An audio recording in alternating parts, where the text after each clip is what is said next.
واحد دخل على الإمام الصادق عليه السلام، قصة حلوة هاي، ايش قد حلوة. دخل على الإمام الصادق عليه السلام قال له: يا ابن رسول الله، تعبنا، جزعنا، ملينا، هلكنا، تورطنا حبيناك، شو الورطة هاي؟ الإمام قال له: ايش بيك؟ هون عليك، هون عليك، على كيفك، ايش بيك؟ شو تريد تنفجر؟ ايش بيك؟ قال له: يا ابن رسول شلون ما انفجر؟ قال له: ها؟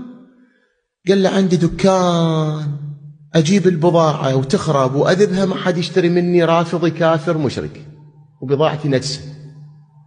أولادي 3 الطاغوت سجنهم لأن يدري بيهم يحبوك. عندي مرة وبنات بالبيت، وأولادي مسجونين، وبضاعتي ما حد يشتريها، وكاتلني الجوع. هذا كله بسببكم. ما حد يشتري مني، يسموني رافضي كافر. أولادي مسجونين، شي يحبوك. أنا ومرتي وبناتي قاتلنا الجوع. شنو نسوي؟ هم ما ندري.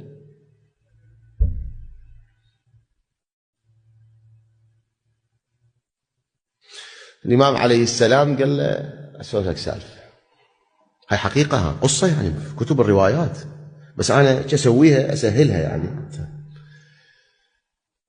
الإمام قال له: أسولف لك سالفة. قال له: تفضل يا ابن رسول الله. قال له: شوف فلان، أنتم بعالم قبل هذا العالم، أنتم غيركم، عرضت عليكم ولايتنا، وقالوا لكم بذاك العالم هاي الولاية إذا تقبلوها داركم مو الدنيا، داركم الآخرة.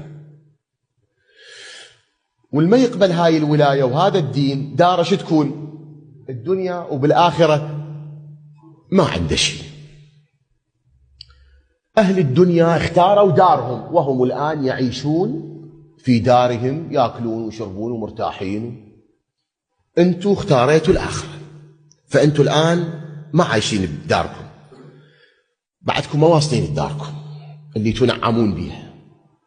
أنتوا عايشين بدار أهل الدنيا الآن، اللي هم اختاروها وأنتوا ما اختاريتوها من البداية. فالإمام كأنه يريد يقول له: أنتوا ضيف عند ذول أهل الدنيا. تعبير العراقيين نزل. النزل يكون شنو؟ ما يدبج، مو يقول نزل ويدبج.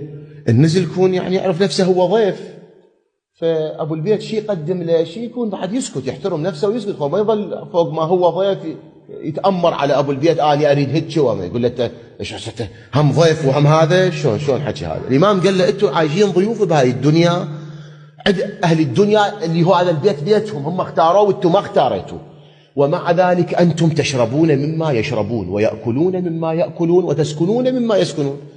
هسه هو يسكن بيت أكبر من بيتك، أنت بيتك صغير وهو قصر، بالنتيجة هو عايش ببيته، أنت ضيف عنده.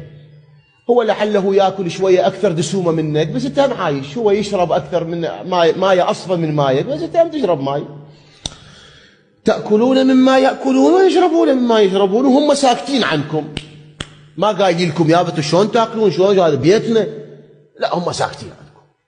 الإمام يقول له: الإمام قال له: أما أنتم إذا انتقلتم إلى داركم،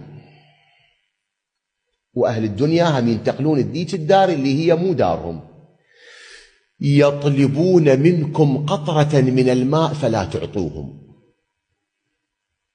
يطلبون منكم لقمة طعام ما توكلوهم.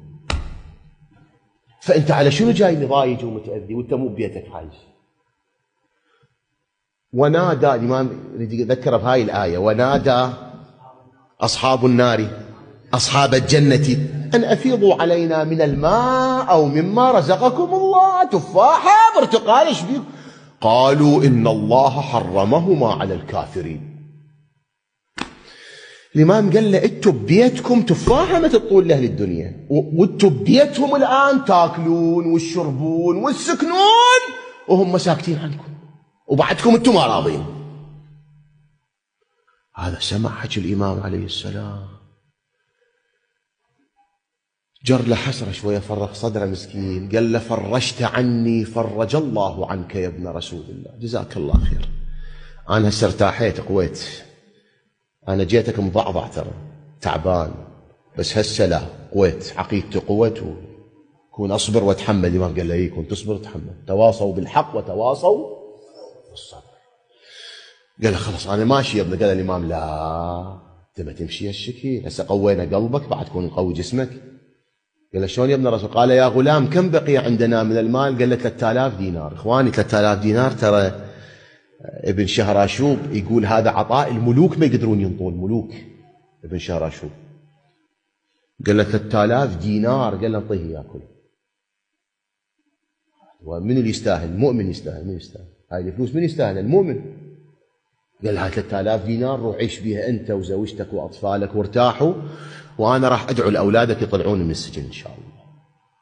فطلع بخير الدنيا والاخره ببركه جعفر الصادق عليه السلام، والله يرزقنا زيارته وشفاعته والدوام بخدمته سلام الله عليه. خير اهل البيت، نور اهل البيت، بركه اهل البيت، جمال اهل البيت، وفاء اهل البيت، عطر اهل البيت، نور اهل البيت.